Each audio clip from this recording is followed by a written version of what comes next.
विधानसभा चुनाव की तारीख 5 अक्टूबर को है और चुनाव प्रचार में 5 से 6 दिन का वक्त बचा है। हमारे साथ खास मेहमान हैं हरियाणा के पूर्व मुख्यमंत्री भूपेंद्र सिंह हुड्डा।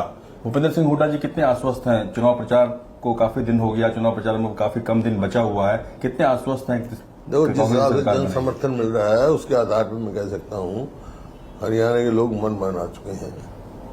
वो मन बना चुके हैं। अब की बार हरियाणा में कांग्रेस की सरकार बनाने जा रहे लोग। सबसे बड़ा मुद्दा क्या है इस बार के चुनाव में? मुद्दे ही मुद्दे हैं।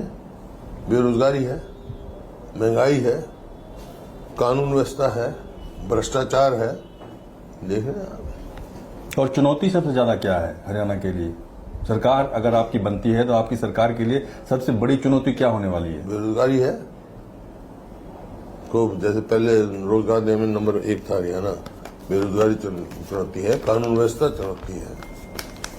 बीजेपी बार बार ये कह रही है, एक नैरेटिव सेट करने की कोशिश कांग्रेस की तरफ से हुई कि जवान, पहलवान और किसान तीनों नाखुश हैं इस बार की सरकार से। सही बात है। ये प्रदेश किसानों का, जवानों का और पहलवानों का है। किसान के साथ जो हो रही है, आज आप मंडियों में जाओ, धान मंडी में आया हुआ कहते हैं हम एमएसपी दे रहे हैं 24 फसलों पे। नाम जो मुख्यमंत्री फसलों का नाम दे रहे हैं बहुत सारी तो होती ही नहीं है, कभी एक दाना भी नहीं होता।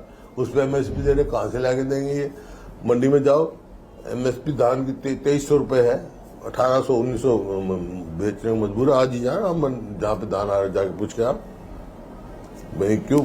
हम 15 सितंबर से खरीद शुरू करते थे, तब वो आई तो कह दिया नहीं 15 को नहीं, हम 23 को करेंगे। 23 आई तब कह रहे हैं हम 1 तारीख से करेंगे। 1 तारीख को क्या करेंगे? इतने धान बिक जाएगा सारा किसान का। मतलब किसान के साथ साथ जवान और पहलवान तीनों दुख परेशान हैं। है क्योंकि हमारी जनसंख्या 2% है, लेकिन हर 10वां फौजी हिंदुस्तान का हरियाणा से है। और इसमें कॉमनवेल्थ में गोल्ड मेडल देश को 38 मिलते हैं तो 22 हरियाणा के। ओलंपिक्स में 6 मिलते हैं मेडल तो 4 हरियाणा के। पॉपुलेशन हमारी 2% है तो इन्हीं का प्रदेश जो देश का पेट पालता है। यहाँ का हरियाणा पंजाब का किसान, तो हरियाणा का किसान सबसे ज्यादा मतलब कंट्रीब्यूट करता है। वन ऑफ द जो स्टेट जो है सरप्लस पैदा करती है, पेट पालती है। तो यही अगर खुश नहीं है तो क्या होगा? विनेश फोगाट और बजरंग पुनिया के कांग्रेस ज्वाइन करने के बाद से एक नैरेटिव सेट हुआ कि पहलवान भी नाराज थे बीजेपी से और कांग्रेस को उन्होंने चूज किया। नहीं, वो उसके साथ जाती हुई विनेश के साथ, जब उसने वो गोल्ड मेडल उसका रहा और उसका बयान मैंने पढ़ा तो उसी टाइम मैंने कहा था, क्योंकि मैं खुद की खिलाड़ी रहा हूं, कि जो उसके हालात देखे कहीं ना कहीं उसको गाइडेंस की कमी रही है। 100 ग्राम कोई ज्यादा नहीं होता है। अब वो जानबूझ के रही है, अनजाने में रही है, ये तो वक्त बताएगा। और वो इतनी मायूस होगी, उन्होंने बयान दे दिया कि मैं कुश्ती लड़ूंगी 30 साल के बाद, तो रिटायरमेंट ले ली। उस टाइम मैंने कहा था कि भाई इनका जो हौसला बढ़ाने के लिए, बीजेपी से भी कहा था मैंने, तुम राज्यसभा में नॉमिनेट कर दो। हमारे तो है नहीं इतने विधायक जो हम इनको इलेक्ट करके भेजे।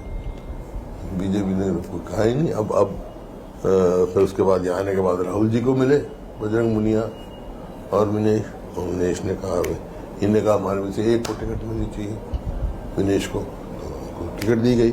और उसका मकसद भी एक ही है कि जैसे मैंने बताया 2% पॉपुलेशन, इतने खेलों में पूरा दुनिया में नाम इन्होंने कमाया है और खिलाड़ी जितने हैं उनको प्रेरणा मिलते रहे। वो मायूस ने वो इस बात से प्रेरित रहे कि भाई कभी किसी के साथ जाती होगी तो हरियाणा के लोग उनके पीछे खड़े। नायब सिंह सैनी से हमने बात की तो उन्होंने कहा कि कांग्रेस पार्टी का दबाव, खासतौर पर हुड्डा साहब का दबाव विनेश फोगाट के ऊपर काफी रहा और इसीलिए उन्होंने कांग्रेस ज्वाइन किया।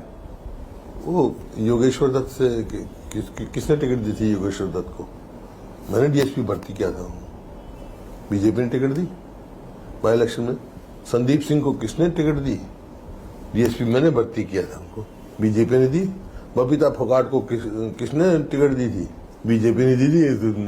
विनेश जिसके साथ इतनी जाती हुई, उसका मेडल, इनके तो जिस लेवल के मेडल थे उसके हिसाब से रिवार्ड दिया था हमने। अब यहाँ तो उसको तो कुछ भी नहीं दे सके हम। बीजेपी में मुख्यमंत्री पद के दावेदार काफी ज्यादा हो गए हैं। अनिल विज कह रहे हैं कि मेरा अनुभव काफी ज्यादा है। रंजीत कह रहे हैं कि 12 साल में तो कूड़ा को भी पहचान हो जाती है। कैसे आप देखते हैं? तो बीजेपी जाना भाई, दावेदारी तो कर ही सकते हैं प्रजातंत्र में, जो मर्जी करो, लेकिन उनके आपस में आपको दिख ही रहा है कैसे।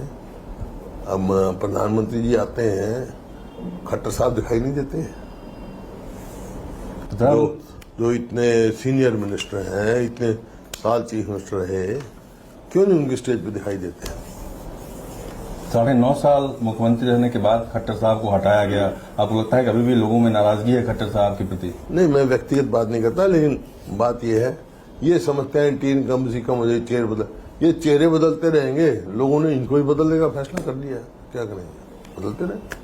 अभी आपने प्रधानमंत्री का नाम लिया। प्रधानमंत्री ने अभी हाल के एक रैली में कहा कि कांग्रेस का शाही परिवार देश का सबसे बड़ा भ्रष्टाचारी परिवार है, और जब हाईकमान भ्रष्ट होता है तो नीचे लूट का खुला लाइसेंस मिल जाता है। किसानों की जमीन लूटी गई और प्रदेश के दलालों और दामादों को हवाले कर दिया गया।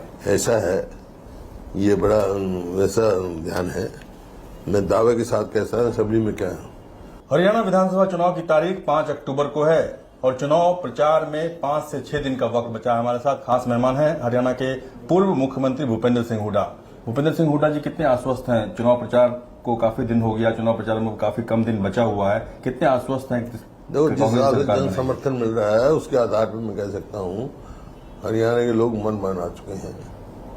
वो मन बना चुके हैं। अब की बार हरियाणा में कांग्रेस की सरकार बनाने जा रहे लोग। सबसे बड़ा मुद्दा क्या है इस बार के चुनाव में? मुद्दे ही मुद्दे हैं। बेरोजगारी है, महंगाई है, कानून व्यवस्था है, भ्रष्टाचार है, देख रहे हैं आप। और चुनौती सबसे ज्यादा क्या है हरियाणा के लिए? सरकार अगर आपकी बनती है तो आपकी सरकार के लिए सबसे बड़ी चुनौती क्या होने वाली है? बेरोजगारी है। को जैसे पहले रोजगार देने में नंबर 1 था हरियाणा।